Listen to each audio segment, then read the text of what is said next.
now, see what the headlines are in Nigeria. And I have with me the CEO of CKN News, Kehinde-Nwandu, with me in the studio. Chris, good morning. Good morning. Nice to see you. Happy Good Friday. Happy Friday. Happy Good Friday. Friday. Good Friday, actually. You know, coronavirus has made in such a way that it's a very flat day where nothing is happening and no one is going to church, you know, and all of that. Every day looks like we're going to me now. Well, everything nice will be fine. Yeah. Let's start with the Blueprint newspaper. COVID-19 fallout. That's what this focus is here. Buhari frees 2,600 inmates and pardons Enahoro, Ambrose, Alli, and others. No case of virus at custodial centers. That's the CG Ahmed is saying this. This is the Blueprint newspaper. Daily Times is next now. It says, at last, Buhari pardons Enahoro, Alli, and others. Released 2,600 inmates, and President has shown sincerity to decongesting custodial centers. That's the AGF is saying that, Attorney General from the Federation. News Direct is next and is focusing on COVID-19. The World Bank warns of recession in Nigeria, other African countries. All right, that's the countries are becoming weary of that and certainly being very concerned. Leadership Friday is the next paper now, and it says 13 Nigerians die of coronavirus in US and UK. The federal government to rescue stranded Nigerians in neighboring countries. It says Chinese medical supplies will undergo NAFDAC test. We have no selfish interest coming to Nigeria. China is saying this. And 7 companies get approval to produce test kits. Lagos discharges 7 more patients, and Dangote doles out 2 billion naira assures of victory against COVID-19. An IBB family donates isolation center and kits to Niger government, and donations must be in one account. National Assembly tells Presidential Task Force. You recall that the Minister of Finance had informed Nigerians that there are 5 accounts to receive the funds for COVID-19. Daily Trust is next now. Free electricity, that's what the focus here is. Consumers demand clarity on modalities. And if government pays, we will deliver. Discos are saying this. Now, we haven't been consulted. Gencos are saying this. And NERC keeps mum. And this is where I'd like us to start from this morning with my guest in the studio, Chris. Nigerians were very happy when they heard that there's the possibility that they could have free electricity for 2 months because of COVID-19. But some analysts in the industry said, is it better to give a free electricity or to give subsidized electricity when it comes to how much Nigerians are going to pay for electricity? Now, from this headline, with the stories we're getting right now, discos are happy. In fact, Sunday Odunton, the spokesperson for discos, commended government and said if all the modalities are on ground, we will comply. But Gencos are saying they have not been consulted. What do you make of all of this? Well, that would have been a good gesture on the part of the Nigerian government because recently, just some few days back, I watched there was this video that's gone viral where the president of Ghana gave also such an instruction to the electricity companies. Yes, and even the water board. And water board and the rest of. This was the president coming out to say that as part of the palliatives to Ghanaians. What we've been hearing is just clips of information coming in here and there. But as of last night, I got information from my own electricity company, which is IA, telling us that people should just don't take it hook, line, and sinker to what have been said, that the modalities for arriving at such 2 months free electricity has not been worked out. Invariably, what they're telling us is don't continue being happy over the news. But as it, the government, the whole idea, my own take in all this is that, sincerely, even without the free electricity, we've not been having electricity. It has really dropped, at least within my own area. I don't think we hardly have up to 6 hours of electricity in a day. Then also, you also ask those that prepaid meters How are they going to do that? I don't know how the modalities are going to do. Those who have been having estimated billings all the while. Then also estimated billing. So I totally agree with you. There could be, I look at subsidizing that for the next 2 months if we're going to have the electricity. But the fact is that for Nigerians, it's not a question of whether free or not. What we want is electricity, and that has always been the case. You can give free electricity, and in the next 1 week, people don't have electricity. So have you given anything? You understand what I'm trying to say? We're asking people to stay at home, but it's difficult keeping people at home. If there's no electricity, people cannot find, the weather is hot, people cannot remain within their comfort. That's why you see a lot of people going out every now and then. People put things in their fridge and freeze, buy things, say they should stock up and stockpile. And they buy and keep in their freezers, and it gets spoiled because there's no electricity and the rest of it. You understand? So those are the issues I think that are germane as far as this is concerned. If the modalities are going to be worked out, fine. If they're going to give free electricity, fine. But for me, for Nigerians, for the consumers, what they need now is constant electricity. Just lights. Just give us lights. The technicalities. The technicality, how you want to do it and how you handle it. No, please, but the point there is, some analysts have also said government is always either very eager to make statements before they go back to do the actual workings. Because we Nigerians assume that before a statement like this is made, before an announcement is made, you would have the GENCOs and DISCOs and TCNs and ENERC and all of those, the stakeholders would have sat down in a meeting and agreed so that when the statement comes out, you begin to roll out. Our problem has always been that of information management in this country. People are always so quick. Don't forget how this started. It was from the National Assembly. You remember that? You remember the National Assembly were the one that came up to say that, oh, please give Nigerians 2 months free electricity. Then, before you know it, they jumped at it and information coming out, oh, okay, we are going to, this is what we need to do, and the rest of them. But that is not happening. I expected that before such a statement could have come out, there's supposed to have been some kind of agreement with the GENCOs, the DISCOs, and name all of them and the rest of them. That was also how the Federal Minister of Information also came out and asked a pay TV to allow Nigerians to watch certain local stations. And I know that is not happening. Nigerians were already eager looking forward to that. And also know that a minister of State for Labour also came out that, in fact, not even just opening some channels, that pay TV should give Nigerians free viewing for the next. So this kind of, you raise the hope of Nigerians, and when they hear from their leaders, expectedly they believe that this is something that is already been worked out and the rest of the, only for you to now to just make it look as if it was a child play. I don't think we need to do this.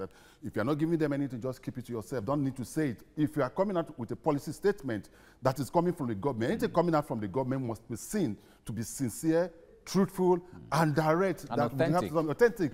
Not, to me, this is fake news. We are fighting fake news, but this is fake news because you have not worked out. The GENCOs and the DISCOs are saying if the government is going to pay, according to what I saw that headline, that means you have not even worked out. So for me, government should not be a conveyor of fake news. So if the government is fighting against fake news, they shouldn't be the ones also propelling that. If you understand what I'm trying to say, tell me that I'm going to have free electricity. And I want to see that reflect in my bills. Well, certainly, Nigerians would not want to see this as fake news yet because we're very hopeful people. And anything good for them... for now, it is fake news because it has not been worked out. According to CK. Thank you very much, Kehinde-Nwandu, for the time. Thank you very much for having me. Let's head into the papers, see what the headlines are this morning. I have the CEO of CKN News, Kehinde-Nwandu, with me in the studio. Chris, good morning. Good morning, Mike. Nice to see you. Thank you very much. And happy Good Friday. Happy Good Friday. At least we have something to celebrate. Yeah, exactly. In our minds. Yes. Okay, let's start from the Blueprint newspaper. COVID-19 fallout. That's what it's talking about. Buhari frees 2,600 inmates. Pardons Enahoro, Ambrose, Alli, and others. No case of virus at custodial centers. There's the CG Ahmed is saying this. Okay, that's what the Blueprint has. Daily Times is next now. At last, Buhari pardons Enahoro, Alli, and others. Released 2,600 inmates.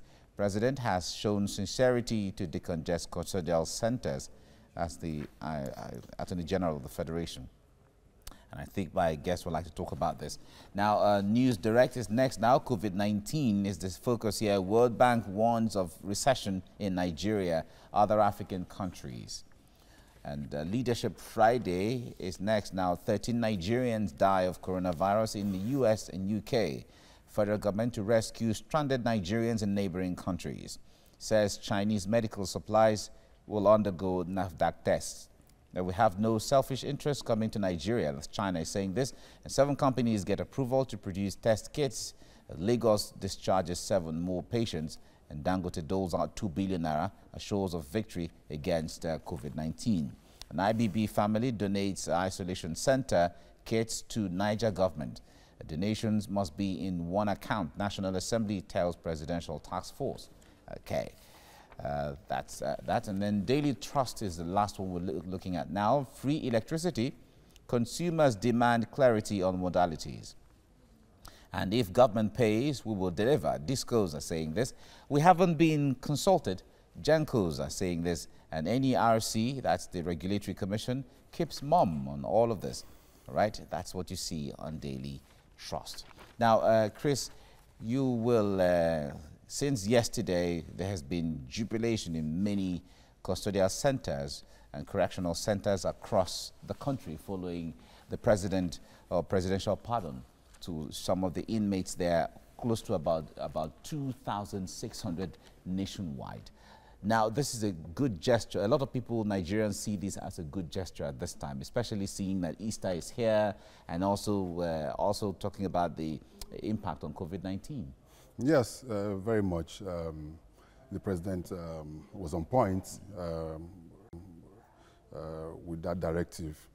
Don't forget also at the beginning of the COVID-19, the Inspector General of Police also gave out a directive to all police formation across the country that people with minor offenses should be allowed to go, so as to decongest the cells and rest of them against this.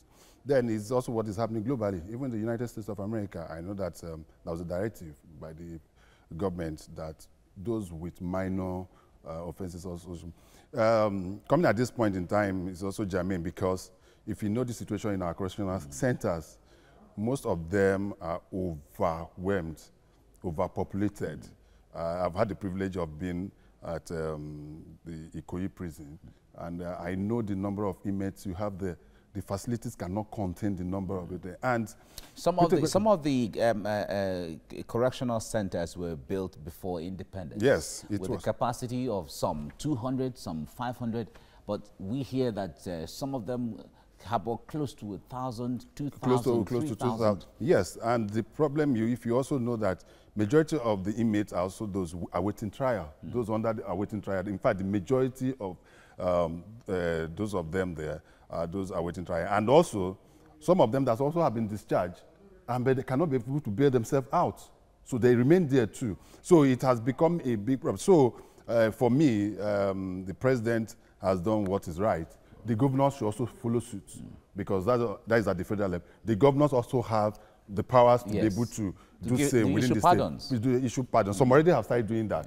Then they should also go that route. Then the interesting part of it for me too is the posthumous pardon granted. Ambrose Alli and Enahoro. You know, yes, it's a good one. That means that their name will be struck out of the the list of ex-convicts, even when they are dead. I think it should be a periodical. It shouldn't just be because of COVID-19. It should be a periodical thing. I know that the attorney generals of various state governments, at least once in a while, go to the prisons, look at the number of inmates, when it's necessary for them to be able to ask some to go. There are some people that just be reminded in prison just for wandering around. Yeah. It happens. One police picks you. Yeah. They when the police embark on a raid, sometimes innocent people, and all of that. And that just it. You know, so most minor offenses. I don't think there's need for us to do. That also will help the courts in dispensing most of this. Yeah, but how overwhelmed do you think the courts are? Because that is where the cross of the matter lies. Exactly. That is the cross of the matter. Yes, the courts are overwhelmed. Apart from Lagos, that is digitalized. As a student of law, I know that practically every judge handwrites everything, proceedings in court. Yes, longhand. You know what that takes? Even as a student, when notes are dictated to you, know what? But for a judge to be handwriting, taking every statement made by people being prosecuted or people coming together, it's a big problem. And that is itself. There, you know our legal system. You must, when it comes to criminal cases, it must be beyond reasonable doubt. And it takes a long process. Then the political, then you have the political ones, although that has been bridged now. Then you also have those into financial crimes. So the whole place, that is why some people are asking that, let us have some special courts for financial crimes. For politics, let us have that. That in itself will be able to Then presently, don't forget, the courts are on break because of COVID-19 across board. That means everybody that has a case in court with this period that is still in a conversational just have to remain there. The Chief Justice has said that only cases that are time-bound can be sat upon right now. That is it. So that means that, so if your case was supposed to dispose of within this period, but because of COVID-19, you are stuck. So you have to remain in the correctional facilities. So it is a big problem, and I think. But what would it take for correctional center? We don't call them prisons anymore. No, we don't call them prisons. They're correctional centers. Now, what do you think it would take to reform or rebuild or enlarge or expand correctional centers in such a way that they become really correctional, as the name is? Mike, there was some time ago, some video was going viral on social media. They were now comparing correctional centers in Nigeria and other countries. The one in Scandinavia. I'm sure you must have. We see a conditioned room. They have microwave. They have sound system and so some people are saying, I would rather be in that correctional home than be free in Nigeria. So I think we need to do a lot. The Ministry of Internal Affairs should go into building more correctional facilities. The fact that people are prisoners doesn't mean that they're not human. A lot of them find it difficult to be able to even live with feeding, if you need to see how they are fed also. So we need a lot to do in this, and I think we should budget more, just as we are doing in other sectors, just like it's happening in the health sector now, that our eyes don't open. We don't say it's necessary for us to be able to provide more. I think the same thing should be done with the personal facilities. Chris Kehinde-Nwandu, thank you so much for your time. Thank you very much for having me. Thank you. Right. Let's head into the papers now, see what the headlines are. I have with me in the studio the CEO CKN News, Chris Kehinde-Nwandu, with me this morning. Chris, good morning. It's nice to be here. Nice to see you. Thank you. Great. Blueprint newspaper says COVID-19 fallout. Buhari frees 2,600 inmates and pardons Enahoro, Ambrose, Alli, others. And no case of virus at custodial centers, as CG Ahmed is saying this. Daily Times is next. At last, Buhari pardons Enahoro, Alli, and others, released 2,600 inmates. President has shown sincerity to decongesting custodial centers. That's the Attorney General of the Federation is saying this. Okay, from there, let's go to the News Direct, and it's focusing on COVID-19. World Bank warns of recession in Nigeria, other African countries. Okay, and Leadership Friday says 13 Nigerians die of coronavirus in US and the UK. All right, that's really troubling there across, in addition to what's going on across the globe. Now, Daily Trust is the last paper now, and it says free electricity. Consumers demand clarity on modalities. If government pays, we will deliver. Discos are saying this, and we haven't been consulted. Gencos are saying this, and NERC keeps mum in all of this. Now, Chris, beyond the headlines, I want us to focus on some of the issues going on right now. We see the president had ordered for a lockdown in Lagos, Ogun, and Abuja.